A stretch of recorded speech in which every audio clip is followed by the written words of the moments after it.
I never imagined I'd come back to the house my grandfather left me, only to be told by a complete stranger that I didn't belong there. I never imagined someone would rip my inheritance papers out of my hands, stomp them into the dirt, and call 911 to report me as a trespasser at my own property. And I definitely never imagined that a so-called HOA president would try to erase me out of my own life just because she thought she could. When I pulled onto Maple Street after 7 years away, I was exhausted, but excited. The house was exactly how I remembered it. Same old wooden fence, the driveway cracked but familiar, the front porch light hanging crooked the way my grandfather always left it. What I didn't expect was the woman blocking my driveway, arms crossed, clipboard in hand, like a traffic cop. She introduced herself as Pamela Mitchell, president of the HOA. Blonde hair, yanked tight, oversized sunglasses, perfume so heavy it made my eyes water. I rolled down my window, tried to be polite. "Excuse me, you're in front of my driveway." Pamela tilted her head like I'd just confessed to a crime. "This is HOA Property Access Control. Are you authorized?" "Authorized. For my own home." I told her my name, showed her the inheritance papers from my grandfather's estate. She snatched them like she was TSA, squinting at the seal, muttering counterfeits, amateur counterfeits. And before I could react, she tore them down the middle, dropped the pieces on the driveway, and ground her heel into them. I froze. This couldn't be real. But it got worse. Pamela pulled out her phone, dialed 911 right there, and announced, "Yes, emergency, unauthorized individual attempting to breach HOA property." My neighbors. Mrs. Clark across the street, old man Morgan, watering his lawn, just stared. I wanted to yell, to demand they tell her this was my house, but all I could do was stand there in disbelief as she described me like some burglar breaking into his own home. And that was only day one. By the end of the week, Pamela had wrapped red tape across my front yard, called it a temporary HOA boundary. She slapped fake violation notices with a knockoff logo on my door. She spray-painted my grandfather's white fence, bright orange stenciled violation across it like a crime scene. Every time I tried to clean up, she found a new reason to scream. One afternoon, while I was rinsing off the mess with my hose, a mist drifted onto her BMW parked halfway in my yard. She shrieked intentional destruction of personal property and grabbed her own hose, blasting me head to toe in front of half the block. Some people laughed nervously, some turned away, but nobody stepped in. I went to bed that night soaked in shame, wondering if maybe I was the problem. I'll admit it, there was a point where I wanted to walk away. Sell the house, get out, forget the memories and the fight. I lay awake staring at the ceiling, asking myself, maybe Pamela's right. Maybe I don't belong here anymore. Maybe this house is cursed.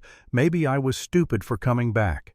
The weight of it all, the humiliation, the looks from neighbors, even my own son avoiding eye contact because Pamela was paying him a few bucks to help with HOA business, it crushed me.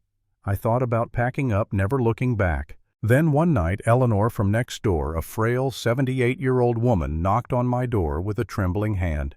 She pressed a notebook into my palm, said in a whisper, "You need to see this." Inside were 3 years of scribbled notes, dates, and amounts, every HOA fee collected, every promised project, and every one of them that never happened. The money was gone, but Pamela's kitchen had new marble counters. Her husband suddenly had a brand new truck. Eleanor's eyes filled with tears as she whispered, "She's been stealing from all of us, Raymond." We were too afraid to say anything. That was the moment everything shifted. The shame burned off, replaced with fury. I realized this wasn't just about me. Pamela wasn't a watchdog, she was a parasite. And if I didn't stand up, she'd keep feeding off everyone. The more I dug, the uglier it got. Pamela had hired her cousin, who sold used cars in Arizona, to pose as a licensed property assessor, complete with a laminated badge from a printer. He was measuring my land, preparing to file paperwork to seize it under HOA jurisdiction. Worse still, my son Tommy admitted Pamela had been paying him $200 a week to report my schedule when I came home when I left. The betrayal stung more than anything else, but it snapped me awake.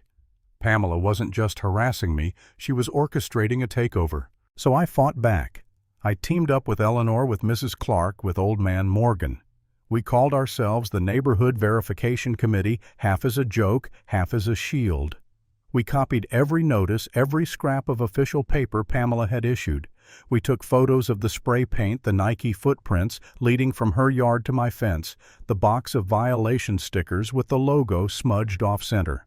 I uploaded everything to the cloud because paper could be torn, but the cloud doesn't forget. We ran her so-called assessor's license through the state registry, no record. We traced the bank deposits from the HOA mailbox straight into Pamela's personal account. That mailbox, by the way, was her own address of federal crime. Mail fraud, elder intimidation, embezzlement. We didn't just have complaints, we had a case. The morning it all came to a head, you could feel it in the air. Sheriff cruisers lined the street, a county investigator in plain clothes, even a federal agent in a suit. Pamela strutted out of her house in a bright pink blazer, sunglasses perched, acting like she was about to give a press conference. She opened her mouth to yell about trespassing enforcement, but the sheriff cut her off, reading from a list of charges so long he had to stop for breath. Embezzlement, mail theft, permit fraud, elder intimidation, conspiracy, racketeering. It took 30 seconds just to get through it. Pamela screamed, "I'm the president. I have immunity," as they cuffed her wrists. The neighbors gasped as her BMW was loaded onto a tow truck tagged as evidence. Tommy stepped forward, voice cracking, admitting what he'd done, handing over the screenshots and messages Pamela had sent him.